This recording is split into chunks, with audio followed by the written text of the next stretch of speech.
Dans les forêts de Saône-et-Loire, les feuillus sont majoritaires et le chêne est une essence prépondérante. J'ai rendez-vous dans une scierie familiale qui, chaque jour, scie 140 mètres cubes de chêne pour en faire des meubles, mais aussi du bois de charpente ou encore des traverses de chemin de fer. On y pratique également une technique de traitement par haute température qui modifie les caractéristiques physiques et esthétiques du bois. Allons faire connaissance avec la famille. Bonjour Jean-Marie. Bonjour Stéphane. Ça va et vous? Ravi de vous rencontrer. Merci de nous accueillir. Alors, c'est pas la première fois que je visite une scierie. Vous vous en doutez. Oui. En revanche, c'est la première fois que je travaille sur des spécimens aussi monumentaux. Et en plus, vous avez la chance de travailler avec le roi de la forêt, le chêne. Tout à fait. Ils proviennent d'où, ceux-ci? Nous, on s'approvisionne dans un rayon d'à peu près 150 km. C'est Ça vraiment vous à côté. permet de traiter combien de chênes par an à peu près? On scie à peu près 35 000 m3 de chêne par an, ce qui représente environ 70-80 arbres par jour. 70 à 80 arbres par jour. Ce qu'on n'imagine pas, c'est que dans un chêne, on va produire différents types de produits justement destinés à des aménagements ou à des utilisations différentes. Il y a deux éléments essentiels qui sont importants dans le chêne, c'est la rectitude et la qualité du bois. Et c'est comme ça qu'on fait nos découpes de chêne. Donc on peut dire qu'on travaille par tronçon finalement sur un chêne. Voilà, c'est ça. Alors j'ai souvent entendu dire aussi qu'il y avait le grain du bois. On en parle en ce qui concerne le chêne? Oui, on en parle. Alors, on dit quoi? Il y a un petit grain, un moyen grain, un gros grain? C'est plus ou moins ça. En fait, le grain du bois, c'est l'accroissement des cernes. Et donc, en fait, c'est la vitesse à laquelle a poussé l'arbre. Donc, plus le grain est fin, donc plus les cernes sont resserrées, et plus l'arbre a mis longtemps à pousser. Donc après, ça, c'est des éléments qui dépendent un petit peu de la nature du sol, de la région dans laquelle a poussé l'arbre, peut-être aussi des conditions climatiques, la température, l'humidité.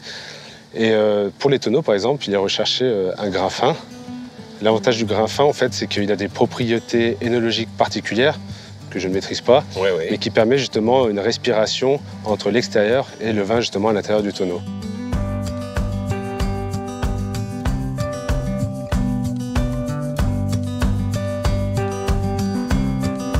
Ce que j'ai cru comprendre, c'est que la partie la plus noble, c'est celle qui est en bas de l'arbre. C'est le pied de l'arbre, oui. Jusqu'où à peu près? Nous, on fait un tri par qualité et aussi par rectitude. Et comme vous voyez, le haut de l'arbre, en fait, on a beaucoup de nœuds, et il n'est plus très droit. Et donc là, c'est sur le pied de l'arbre qu'on sort le produit principal et là où on a la meilleure qualité. Donc ça, le plot, on en fait quoi, vous me disiez? Un plot. Donc un plot, il est scié en planche et après, ça vous fait des pièces de grande longueur. Ça peut faire de 3 à 6 mètres. D'accord. Et donc ça, c'est utilisé pour faire de l'agencement, par exemple, des pièces pour des éléments d'escalier. Tout ce qui est ébénisterie aussi, des choses comme ça. Des meubles. Les planches proviennent tous du même arbre, de la même grume.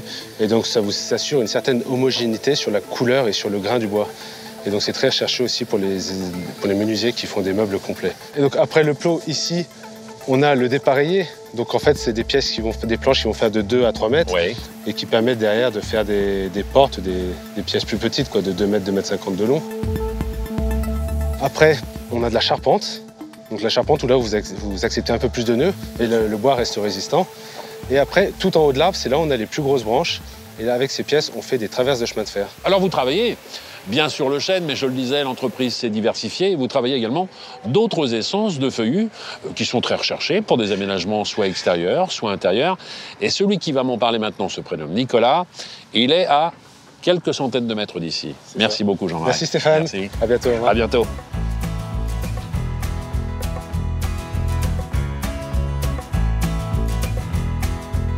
Bonjour Nicolas. Stéphane. Vous allez bien? Bien et vous? Écoutez, en pleine forme, je suis ravi d'être là et de découvrir la bête. Il y en a 3. Les bêtes. Parce qu'avec vous, on va parler d'une technologie que vous avez développée il y a maintenant quelques années. Il y a combien de temps exactement? Une quinzaine d'années. Une quinzaine d'années. On appelle ça un traitement par haute température. Il s'avère qu'il y a quelques mois, du côté d'Orléans, on avait déjà évoqué le traitement par autoclave, mais le traitement par autoclave, c'est avec un apport de produits chimiques. Ouais. C'est pas du tout le cas en ce qui vous concerne. On dit que c'est complètement naturel. On appelle ça même un bois écologique, c'est vrai? Oui, on peut dire ça, parce que nous, on utilise essentiellement de la vapeur, de la chaleur et de l'eau. Alors, on va rentrer dans la technique d'ici quelques instants. Votre travail à vous, c'est de valoriser essentiellement des essences de feuillus d'ailleurs pour différents usages, en particulier les usages extérieurs, c'est-à-dire les aménagements de terrasses, de mobilier de jardin, de choses que l'on peut trouver dans les squares, dans les parcs. Du bardage aussi. D'accord.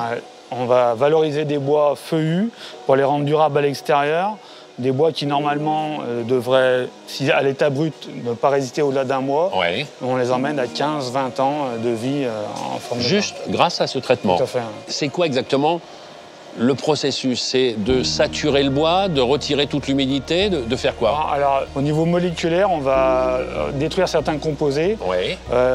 notamment la lignine, par exemple. En gros, la lignine, c'est le carburant des champignons. D'accord. Et donc, le champignon n'a pas de quoi se nourrir et ne se développe pas. Les sucres de la cellulose, par exemple, c'est en gros le carburant aussi des larves d'insectes. Et c'est pareil, en chauffant le bois, on détruit le sucre de la cellulose et on va le rendre hydrophobe, on va le stabiliser au niveau dimensionnel, on va le colorer dans la masse. Donc voilà, il y a tout un tas d'avantages. Donc on rentre ça dans le four, Oui, tout à fait. et il y a un seul bouton, c'est la même température pour tout le monde, le même temps de cuisson? Non. En fonction des usages, on a des DTU à respecter, donc des normes. Pour du frêne, par exemple, en bardage, on va être à 210 degrés. Pour du peuplier, on sera à 215 degrés, du hêtre à 220, le chêne à 190. Donc voilà, ça va vraiment dépendre de l'usage qu'on en fait. Si j'ai oublié le bois à l'intérieur et que je l'ai laissé chauffer un peu plus longtemps, ça va modifier quoi? Simplement la couleur? Là, on a 2 bouts de frêne. Ah, c'est le même bois? C'est le même bois, ouais. 2 bouts de frêne. Donc le plus foncé est chauffé à 210 degrés et le plus clair à 195 degrés. D'accord, pour le même temps de cuisson. Le même temps, hein. C'est juste la température qui fait que la couleur change. Et en même temps, j'ai envie de dire, ça permet de faire travailler, ou en tout cas de travailler sur des essences locales plutôt que d'aller chercher des bois Ouais, exotiques, bien sûr, quoi. ouais. Et puis en durée de vie, on est tout aussi bien, même mieux que des bois exotiques. Bilan carbone, on n'en parle pas. Et puis on travaille une forêt qui est gérée en France. Et on sait voilà, les problèmes de déforestation et de gestion de forêt dans le monde. Bien voilà. sûr, bien sûr. Alors vous avez certes des robots qui sont ici, mais il y a aussi de la main-d'œuvre. Ouais. Une belle équipe en tout cas, ils ont l'air d'être tous passionnés. Hein. Depuis la création de l'entreprise, C'est chouette, ça. c'est des choses qui nous tiennent à cœur. Donc c'est la valorisation de travailleurs handicapés par le travail. Et c'est très plaisant. Hein, Bravo Nicolas. Merci. Bon, j'ai pas fini mon petit tour de la maison parce que après avoir découvert la transformation du chêne, après avoir découvert votre travail ici et le traitement par haute température, je vais parler maintenant de panneaux de bois, mais attention, pas n'importe quel type de panneau de bois. Merci beaucoup.